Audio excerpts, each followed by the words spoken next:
मोदी जी का सेंसस का डेटा आप रिलीज कीजिए, देश की जनता को पता लग जाए देश में ओबीसी कितने हैं, दलित कितने हैं, आदिवासी कितने हैं। और अगर आप ये काम नहीं करेंगे तो ये ओबीसी पर अपमान है। आपने ओबीसी की बात की, देश को दिखा दीजिए देश में कितने ओबीसी हैं और फिर देश को समझाइए कि आपकी सरकार में सिर्फ 7% सेक्रेटरीज ओबीसी, दलित और आदिवासी में से क्यों आते हैं। जो रिजर्वेशंस पे आपने 50% का कैप लगा रखा है उसको हटा दीजिए, फिर बात करते हैं ओबीसी का अपमान कौन करता है। नमस्कार, आप देख रहे हैं 4 PM और मैं हूं आपके साथ निधि तिवारी। राहुल गांधी मामले के बाद बीजेपी लगातार राहुल पर ओबीसी वर्ग का अपमान करने का आरोप लगाती रही है, लेकिन कर्नाटक में बीजेपी का ये दांव खुद उन पर ही उल्टा पड़ गया है, क्योंकि राहुल गांधी ने कर्नाटक से बीजेपी को एक चुनौती दे डाली है। ऐसे में कर्नाटक में विधानसभा चुनाव से पहले बीजेपी आरक्षण के मामले में फंसती नजर आ रही है।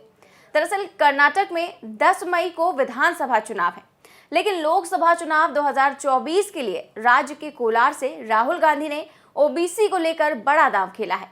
वहीं कोलार, जहां 2019 में लोकसभा चुनाव से पहले दिए भाषण की वजह से राहुल गांधी पर मानहानि का केस चला था, सूरत की अदालत ने उन्हें सजा सुनाई, जिसके चलते उनकी सदस्यता रद्द हो गई। अब कर्नाटक विधानसभा का चुनाव करीब आने के बीच राहुल गांधी ने फिर से कोलार में ही भाजपा को चुनौती दी है। उनकी सदस्यता जाने के बाद ये उनकी पहली जनसभा थी और जनसभा की भीड़ ने बता दिया कि भारत जोड़ो यात्रा के बाद राहुल गांधी की जो छवि बनी है वो कर्नाटक भाजपा के लिए परेशान करने वाली बात है। दरअसल 16 अप्रैल से शुरू हुए अपने 2 दिवसीय कर्नाटक दौरे के दौरान चुनावी रैली से राहुल गांधी ने अब तक केंद्र, बीजेपी और राज्य की सत्तारूढ़ बोम्मई सरकार के खिलाफ एक से बढ़कर एक तीर छोड़े हैं। उन्होंने जातिगत आधारित जनगणना को मुद्दा बनाया है। राहुल गांधी ने पहले रविवार को और फिर सोमवार 17 अप्रैल को ओबीसी समुदाय की बात करते हुए केंद्र पर निशाना साधा। राहुल गांधी ने पीएम मोदी को 2011 में यूपीए सरकार के समय हुए जाति जनगणना के आंकड़े सार्वजनिक करने की चुनौती दी है। राहुल गांधी ने कहा कि 9 साल हो गए नरेंद्र मोदी जी ने ओबीसी से वोट लिया। आप मुझे बताइए कि नरेंद्र मोदी जी ने ओबीसी के लिए किया क्या है। नरेंद्र मोदी जी ओबीसी से वोट तो ले लेते हैं, मगर ओबीसी को शक्ति, ताकत कभी नहीं देते। नरेंद्र मोदी जी, ओबीसी की बात करनी है तो फिर काम की बात करिए। मोदी जी, अगर आप सचमुच में ओबीसी को ताकत देना चाहते हो, आर्थिक ताकत देना चाहते हो, राजनीतिक ताकत देना चाहते हो, तो पहला कदम यह है कि ओबीसी सेंसस का डेटा आप पब्लिक कर दीजिए। और अगर आप ऐसा नहीं करते हैं तो ये ओबीसी के साथ अन्याय है। 9 साल हो गए नरेंद्र मोदी जी ने ओबीसी से वोट लिया। आप मुझे बताओ नरेंद्र मोदी जी ने ओबीसी के लिए किया क्या। दिल्ली की सरकार को आप देखिए, सरकार को सेक्रेटरी चलाते हैं। दिल्ली की सरकार, हिंदुस्तान की सरकार को की रीढ़ की हड्डी सेक्रेटरी होते हैं। दिल्ली की सरकार में 7% सेक्रेटरीज ओबीसी, दलित और आदिवासी वर्ग के हैं, और वो भी छोटे छोटे काम करने में लगे हुए हैं। तो नरेंद्र मोदी जी, ओबीसी बात करनी है ना, तो फिर काम की बात करिए, खोखले शब्द मत दीजिए। ताकत देनी है, आर्थिक ताकत देनी है, राजनीतिक ताकत देनी है, तो सेंसस के डेटा को पब्लिक कीजिए, 50% कैप को हटाइए, और जो दलित और आदिवासी वर्ग है उनकी जितनी आबादी है उतना रिजर्वेशन उनको दीजिए। ये पहले कदम है। अगर आप ये नहीं कर सकते हो, परे हट जाइए, हम कर देंगे। और ये मत सोचिए कि हम आप पे दबाव नहीं डालेंगे। पहले हम विपक्ष में जरूर हैं, मगर पहले पूरा का पूरा दबाव हम आप पे डालेंगे। ओबीसी सेंसस को रिलीज कराएंगे, 50% के कैप को हटवाएंगे, और दलित और आदिवासियों को जितनी उनकी आबादी है उतना रिजर्वेशन दिलवाएंगे। इसके अलावा राहुल गांधी ने कहा कि यूपीए सरकार ने 2011 में जाति आधारित जनगणना की थी। इसमें सभी जातियों के आंकड़े हैं। आप देश को बताएं कि देश में कितने ओबीसी, अनुसूचित जाति और आदिवासी हैं। राहुल ने कहा कि अगर सभी को देश के विकास का हिस्सा बनना है तो प्रत्येक समुदाय की आबादी का पता लगाना जरूरी है। राहुल गांधी ने अपने भाषण के दौरान ये भी कहा कि हिंदुस्तान का सेंसस यानी कि जनगणना जब हुई थी उस सेंसस में हमने ओबीसी का कैटेगराइजेशन किया था। आज तक वो सेंसस रिपोर्ट पब्लिक नहीं की गई।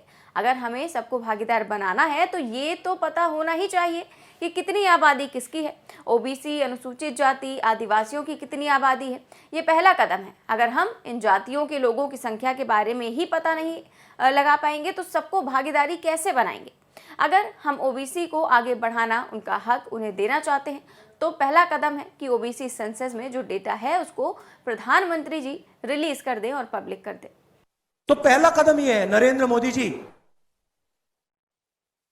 ओबीसी सेंसस जो है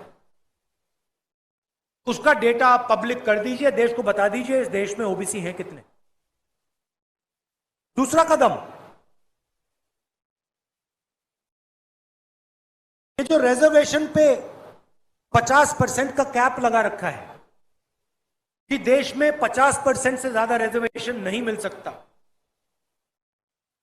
इसको आप हटाइए। दूसरा कदम, सचमुच में आप ओबीसी की बात करते हो, सचमुच में आप शक्ति देना चाहते हो तो ये जो 50% का रिजर्वेशन का कैप है इसको परे करिए। तीसरी बात, जो दलित हैं, आदिवासी हैं, उनकी जितनी आबादी है उतना रिजर्वेशन उनको दीजिए। मैं जानता हूं कि ये नरेंद्र मोदी ये काम कभी नहीं करेंगे क्योंकि नरेंद्र मोदी जी ओबीसी से वोट ले लेते हैं मगर ओबीसी को शक्ति, ताकत कभी नहीं देते। हमने मनरेगा दिया, हमने भोजन का अधिकार दिया, हमने गरीबों के लिए काम किया है और गरीबों के लिए अगला बड़ा कदम ओबीसी वर्ग जो है उसको राजनीतिक शक्ति, ताकत, सिर्फ शब्द नहीं, खोखले शब्द नहीं जो नरेंद्र मोदी दे रहे हैं, मगर राजनीतिक ताकत और आर्थिक ताकत देनी है। बता दें कि मोदी सरनेम पर टिप्पणी के मामले में राहुल गांधी को हुई सजा के बाद बीजेपी इसे ओबीसी का अपमान बताकर कांग्रेस को घेर रही है। तो वहीं अब कर्नाटक के कोलार में पलटवार करते हुए राहुल गांधी ने कह दिया है कि यदि पीएम मोदी जाति जनगणना के आंकड़े पब्लिक नहीं करते हैं तो ये ओबीसी का अपमान है। तो ऐसे में ओबीसी के मुद्दे पर केंद्र सरकार पर कांग्रेस चौतरफा वार कर रही है। एक तरफ राहुल गांधी ने कर्नाटक से केंद्र को घेरा तो वहीं रविवार को कांग्रेस के राष्ट्रीय अध्यक्ष मल्लिकार्जुन खड़गे ने भी जातिगत आधारित जनगणना के मुद्दे पर प्रधानमंत्री मोदी को पत्र लिख दिया। खड़गे ने सोमवार को ये पत्र अपने आधिकारिक ट्विटर हैंडल से शेयर भी किया।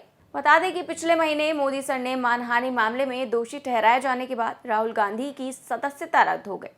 उन्होंने वो भाषण 2019 के लोकसभा चुनाव के दौरान कोलार में ही दिया था और अब कोलार में ही राहुल गांधी ने ओबीसी को लेकर बड़ा दाव खेला है। अब ओबीसी फैक्टर कर्नाटक में जीत हार तय करता है। ऐसे में कांग्रेस जाति जनगणना की मांग के जरिए ओबीसी वोट में सेंध लगाने की कोशिश कर रही है। निशाने पर लोकसभा चुनाव है लेकिन फिलहाल कर्नाटक और साल के अंत में अन्य भी कई राज्यों में विधानसभा चुनाव होने हैं।